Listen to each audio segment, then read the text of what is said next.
Hi guys, this is Pradipta and welcome to my channel Drowning in Pages. And this is a channel about books, and I'm gonna be talking about books basically through all my videos. And thank you so much for clicking on this channel.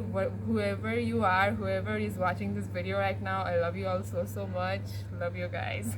So today I'm gonna be talking about one of my most favorite books of all the time, and that is Station 11 by Emily St. John Mandel.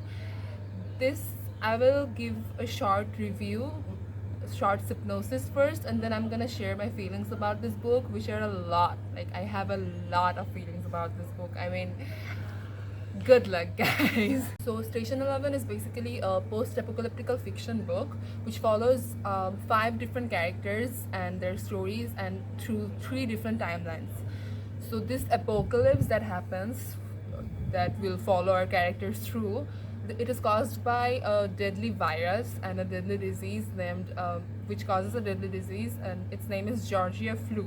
So this disease erases almost 99% of the whole world's population, and we follow our characters through from before and during and after the apocalypse. Our story starts when Arthur, a very famous Hollywood star, dies on stage while he is acting on the famous play by Shakespeare, The King Lear. And there's this guy who has paramedic training in the audience section who tries to save him. That night, the night when Arthur dies, the world as we know it begins to dissolve because of a virus, a deadly virus, and a disease named Georgia flu. And fast forward 20 years or something, we're following these human colonies, like the remaining survivors of the apocalypse. They have formed these small colonies all around the world, and which is ruled, all these colonies are ruled over by someone named the Prophet, and he's a very scary and intimidating character through the whole book. Everyone has heard his name but has never seen him, but he's something they worship, or they're scared of. Basically, he's sort of a god in this new world.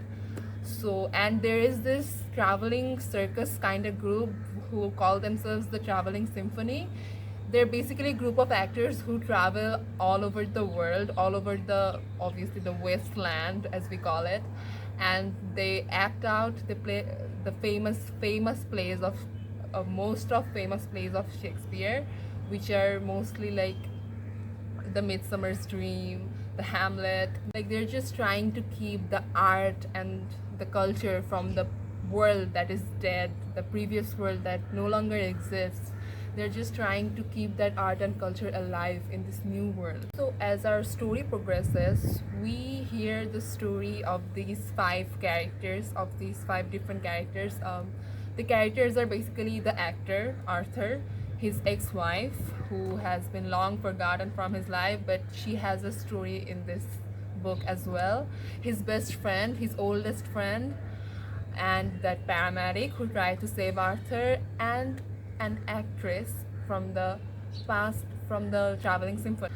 I just cannot emphasize enough how much I love this book. I mean, I'm not exaggerating even a little bit when I'm saying that this is probably the most unique book I've ever read in my life. I mean, I read a lot of books, and I've never read anything quite like it, and I don't think I'll ever read anything quite like it again. And it's just, see, here's the thing, there are a lot of post-apocalyptic books out there, and I've tried reading them after I read this because I really love the vibe and the whole genre of post-apocalyptic fiction. But trust me, there's no other book like this one. I mean, this is just the whole atmosphere. The writer of this book, she has this beautiful writing style that creates such lively and such beautiful atmospheres that you'll feel like you'll be completely sucked into it. I mean, the moment she writes about the traveling circus, you'll feel like you're walking on the wasteland with them. You'll feel like you're traveling with the Traveling Symphony. So you'll feel like these characters in here, we read their stories from before, during, and after the apocalypse. So you get to know them from three different timelines and three different perspectives. Like, you get to know who they are at their worst. So it feels, she creates these characters in so much details. You feel like you know them personally. I mean, their flaws, their desires, every relationship between them. It's they these five characters, they're completely different from each other and they're completely detached from each other at the beginning of the book. But as you progress, you see this connection between the five of them that will just leave your heart just speechless, and it's amazing. For example, I'm gonna describe a scene to you guys to tell you like how human these characters are. So there's this friend of Arthur's, our main, the Hollywood star who died at the beginning of the book. His best friend, his oldest friend, who gets trapped in an airport during the apocalypse with a bunch of other people who they're supposed to take the plane together, but they get trapped there and they can't get out of there even after the apocalypse happened, because the Georgia flu, the disease, is very contagious. This is something very important I forgot to mention. I mean, the disease is contagious and it's a deadly disease, so they don't get out of the airport much. In that spooky atmosphere of that airport and of an abandoned airport, it's just, you can see that how people with, when you lock a lot of people with minimum limited shelter, limited food in a room, you can see that who they really are, who they truly are inside, that shows. And that is something that is very human about this book, and every one of those characters are explained in very details, so you get to know them very deeply, and you get to know their fears, their desires, and everything they're feeling through the whole apocalypse. They're detached from their family too, you see.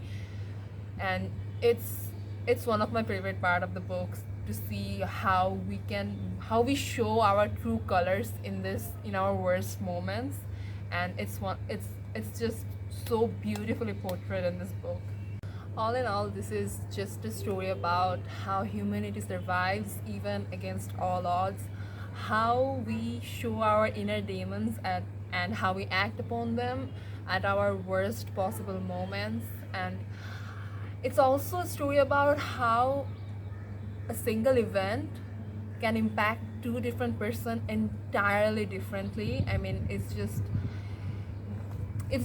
something that we decide to act on ourselves, our own personal traits, and it's just something very complex and human, and a very raw emotion of human emotions. And I just loved that about this book. It's just one of the most atmospheric and magical and beautifully written book you'll ever read. Please go give this a read. This will be one of the best reads of your life, I swear. And you just won't be disappointed. Just go give this one a read. So that's it for today, guys. If you liked my video, you can subscribe to my channel by clicking on the red subscribe button. And thank you so much for being here. Thank you so much for watching this till the end, and I love you for it. Yeah, that's it. See you in the next video, and stay safe, stay happy, and happy reading.